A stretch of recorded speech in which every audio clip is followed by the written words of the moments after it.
Sorry but ನಾನ್ ನಿಮ್ ಜೊತೆ ಬರಕ್ಕಾಗಲ್ಲ. ಯಾಕಾಗಲ್ಲ? ಅದು ಆಕ್ಚುಲಿ ನನ್ ಗ್ರೂಪ್ ಪ್ರಾಜೆಕ್ಟ್ ಇದೆಯಲ್ಲ, ಅದಕ್ಕೋಸ್ಕರ. ನವರಾತ್ರಿಯಿಂದ ಪೂರ್ತಿ ಮಾಡಕ್ಕೆ ಆಗ್ಲಿಲ್ಲ, ನಾಳೆ ಸಬ್ಮಿಷನ್ ಇದೆ. ಸೊ ನೀವ್ ಹೋಗ್ ಬನ್ನಿ.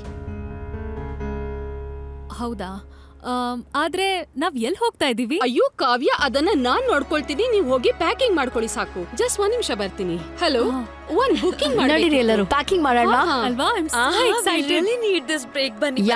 ಬನ್ನಿ. ಆಸಮ್. ಇವ್ರೆಲ್ರೂ ಹೊರಟೋಗ್ಬಿಟ್ರೆ ನಾನು ಅದಕ್ ಜೊತೆ ಕ್ವಾಲಿಟಿ ಟೈಮ್ ಸ್ಪೆಂಡ್ ಮಾಡ್ಬೋದು.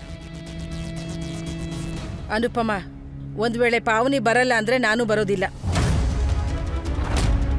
ಅಯ್ಯೋ ಅಜ್ಜಿ, ನನ್ ಪ್ರೆಸೆಂಟೇಶನ್ ಮಾಡ್ಬೇಕು. ನಾನೇನ್ ಕೋತಿ ಅಲ್ಲ ನಿನ್ ಪ್ರಾಜೆಕ್ಟ್ ನ ಹರ್ದ್ ಹಾಕೋದಕ್ಕೆ. ಅರೆ, ಆದ್ರೆ ಅದಕ್ಕೂ ಇದಕ್ಕೂ ಏನ್ ಸಂಬಂಧ ಅಂತ ಅಜ್ಜಿ? ಒಂದ್ಸಲ ಹೇಳ್ದೆ ತಾನೆ, ನಿನ್ನನ್ನ ಬಿಟ್ಟು ನಾನು ಎಲ್ಗೂ ಹೋಗೋದಿಲ್ಲ.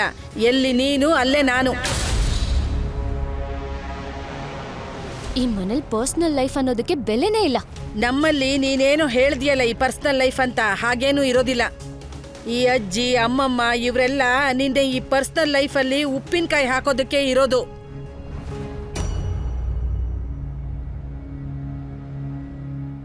ಏನಾಯ್ತು ಅತ್ತೆ? ನನ್ನನ್ ಕೇಳ್ತಿದ್ಯಲ್ಲ, ನಿನಗ್ ಗೊತ್ತಿಲ್ವಾ?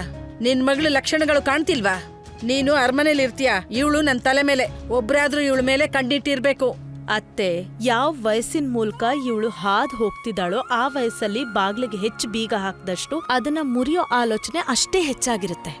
ಒಂದ್ ವೇಳೆ ನಾವ್ ಅವಳನ್ನ ಯಾವ್ದಾದ್ರೂ ವಿಷಯದಲ್ಲಿ ತಡಿತಿದೀವಿ ಅನ್ಸಿದ್ರೆ ಅವಳ ಮನ್ಸು ಅದನ್ನೇ ಮಾಡಕ್ಕೆ ಹೆಚ್ಚು ಹಾತೊರಿಯುತ್ತೆ. ಹಾಗಾದ್ರೆ ನೀನ್ ಹೇಳ್ತಿರೋದು ಅವಳು ಮನ್ಸಿಗೆ ಬಂದಿದ್ದನ್ ಮಾಡ್ಲಿ, ನಾವು ಕೈ ಕಟ್ಕೊಂಡ್ ಕೂತ್ಕೊಂಡ್ಬಿಡೋಣ ಅಂತ. ಇನ್ನೇನ್ ಮಾಡಕ್ ಸಾಧ್ಯ?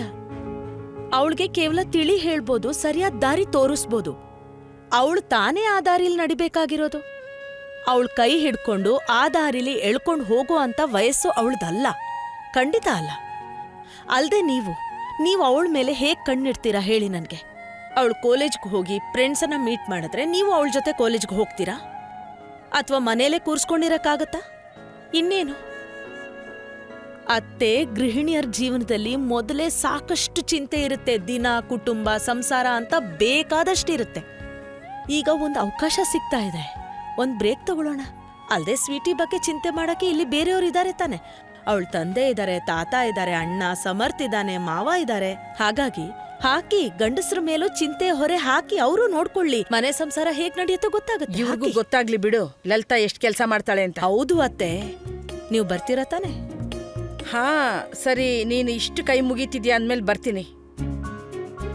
Thank you thank you thank you thank you thank you ಅತ್ತೆ. ನಿಮ್ಮಿ ಉಪಕಾರನ ಇಡೀ ಜೀವನ ನಾನ್ ಮರೆಯೋದಿಕ್ಕೆ ಆಗಲ್ಲ. ನಡಿ ನಡಿ, ಎಷ್ಟು ವಸ್ತುಗಳನ್ನ ಪ್ಯಾಕ್ ಮಾಡ್ಬೇಕು, ಖುಷಿಗ್ ತಿನ್ನೋದಕ್ಕೆ, ಮತ್ತೆ ಪರಿ ವಸ್ತುಗಳನ್ನ ತಗೋಬೇಕು. ನಡಿ ನಡಿ ನಡಿ, ಬೇಗ ನಡಿ, ಪ್ಯಾಕ್ ಮಾಡಿ. ನಡಿರಿ.